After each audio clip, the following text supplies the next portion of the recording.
मित्रांनो नमस्कार. तर या व्हिडिओमध्ये आपण बुक समरी जाणून घेणार आहोत इगो इज द एनिमी या पुस्तकाची. तर इगो इज द एनिमी हे रायन हॉलिडे या लेखकाने लिहिलेलं पुस्तक आहे, जे अहंकाराचा नाश करण्याचं महत्त्व समजावून सांगतं. लेखक आपल्याला शिकवतात की अहंकार म्हणजे इगो हा आपल्या यशाच्या, प्रगतीच्या आणि समाधानी जीवनाच्या मार्गातील सगळ्यात मोठा अडथळा आहे. पुस्तक 3 मुख्य टप्प्यावरती लक्ष केंद्रित करतं. पहिलं म्हणजे आकांक्षा, दुसरं म्हणजे यश आणि तिसरं म्हणजे अपयश. या पुस्तकाची थीम आपण बघूया. पुस्तकाच्या थीममध्ये असं म्हटलंय की अहंकार ही प्रगतीला अडवणारी मोठी समस्या आहे. विनम्रता, स्वतःचं सुधारणं आणि इतरांसोबतचं सहकार्य यामुळे अहंकारावरती मात करता येते आणि यशस्वी होण्यासाठी अहंकाराचं नियंत्रण करणं अत्यंत गरजेचं आहे.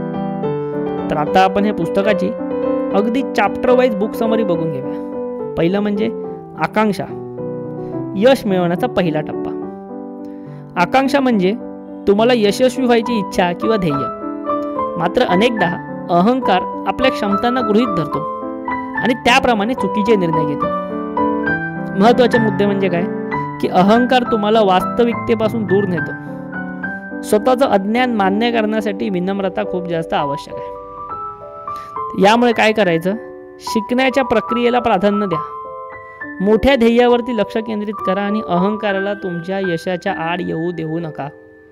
उदाहरणार्थ लेखक अलेक्झांडर द ग्रेटच्या उदाहरणाचा उपयोग करून सांगतात की त्याचा अहंकार त्याचा विजयाचा शत्रू बनलेला होता. चॅप्टर नंबर 2, यश म्हणजे सक्सेस.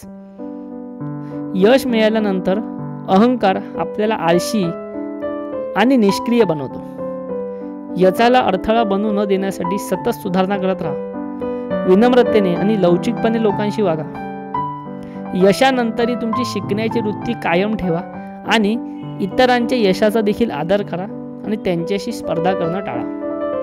उदाहरणार्थ पुस्तकात अनेक नेत्यांची आपल्याला उदाहरणं दिलेली आहेत ज्यांनी यशानंतर अहंकारामुळे आपलं पतन देखील पाहिलेलं आहे. चॅप्टर नंबर 3, अपयश म्हणजेच फेल्युअर.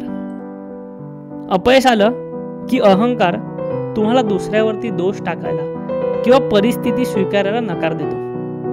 असले महत्त्वाचे मुद्दे म्हणजे अपयशात विनम्रता आणि जबाबदारी स्वीकारणं गरजेचं आहे. चुका सुधारण्यासाठी स्वतःकडे प्रामाणिकपणे बघणं महत्त्वाचं आहे. तर यासाठी तुम्ही अपयशातनं शिकण्याची वृत्ती ठेवा आणि इतरांच्या मदतीला नेहमी तयार राहा. आता महत्त्वाच्या मुद्द्यांवरती सविस्तर चर्चा. पहिलं म्हणजे अहंकार म्हणजे काय. अहंकार म्हणजे स्वतःला खूप महत्त्व देणं आणि स्वतःला नेहमीच योग्य समजणं. त्याचा परिणाम असा होतो की अहंकारामुळे माणूस इतरांच्या सल्ल्याला किंमत देत नाही. अहंकारामुळे अपयशाचा स्वीकार करणं कठीण होतं. याचा उपाय स्वतःच्या मर्यादा आणि चुका स्वीकारायला शिकलं पाहिजे.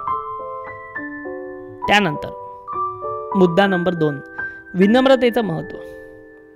विनम्रता म्हणजे स्वतःच्या यशाचं श्रेय इतरांनाही द्यायचं आणि चुका सुधारायच्या. स्वतःच्या यशावर गर्व न करता इतरांना श्रेय द्या. नेहमी नवीन गोष्टी शिकण्यासाठी तयार राहा.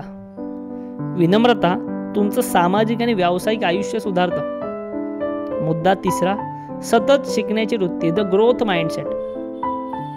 शिकण्याची इच्छा असली की अहंकाराला बाजूला ठेवता येतं. शिकण्याची प्रक्रिया कधीच थांबत नसते. चुका आणि अपयशातून सुधारणा करा. अनेक यशस्वी लोक सतत नवी कौशल्य आत्मसात जे आहेत ते करतच राहतात. मुद्दा 4, नकारात्मक विचारांपासून मुक्ती. अहंकारामुळे निर्माण होणारे नकारात्मक विचार तुमचं मन विचलित करतात. तर ह्याच्यावरती उपाय म्हणजे आत्मपरीक्षण करा.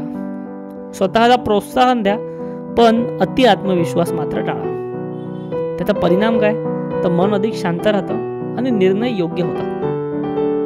मुद्दा 5, इतरांसोबत सहकार्य म्हणजे कोलॅबोरेशन. अहंकार सहकार्य करण्याच्या मार्गात अडथळा येतो. इतरांच्या सल्ल्याचा तुम्ही नेहमी सन्मान केला पाहिजे आणि टीमवर्कला महत्त्व दिलं पाहिजे. संघटित प्रयत्न अधिक परिणामकारक असतात. तर या पुस्तकाचा निष्कर्ष काय ते आपण बघूया. इगो इज द एनिमी हे पुस्तक आपल्याला शिकवतं की यशस्वी होण्यासाठी अहंकाराला ताब्यात ठेवणं अत्यंत महत्त्वाचं आहे. तर यासाठी 3 गोष्टी करा. पहिली म्हणजे विनम्रतेचा स्वीकार. विनम्रता आणि प्रामाणिकपणा तुमचं आयुष्य अधिक समाधानकारक बनवतात. दुसरं म्हणजे शिकण्याची वृत्ती ठेवा. अहंकाराच्या अडथळ्यांना ओलांडून सातत्याने शिकत राहा. तिसरं म्हणजे स्वतःला सुधारा. अपयशातून धडा घ्या आणि प्रगतीसाठी स्वतःला सतत सुधारत राहा. तुमचं पुढचं पाऊल कसं असलं पाहिजे, तर अहंकार कमी करण्यासाठी पुस्तकामधील या तत्वांचा उपयोग दैनंदिन जीवनात करा आणि सतत स्वतःचं मूल्यांकन करा आणि विनम्रतेने जगण्याचा प्रयत्न करा. तुम्हाला जर हे पुस्तक मराठीमध्ये वाचायचं असेल, ते पुस्तक खरेदी करण्यासाठीची लिंक व्हिडिओच्या डिस्क्रिप्शनमध्ये आपण दिलेली आहे. तिथून तुम्ही हे खरेदी करू शकता. व्हिडिओ आवडला असेल नक्की लाईक करा आणि आपल्या चॅनलला सबस्क्राईब देखील नक्की करा. धन्यवाद.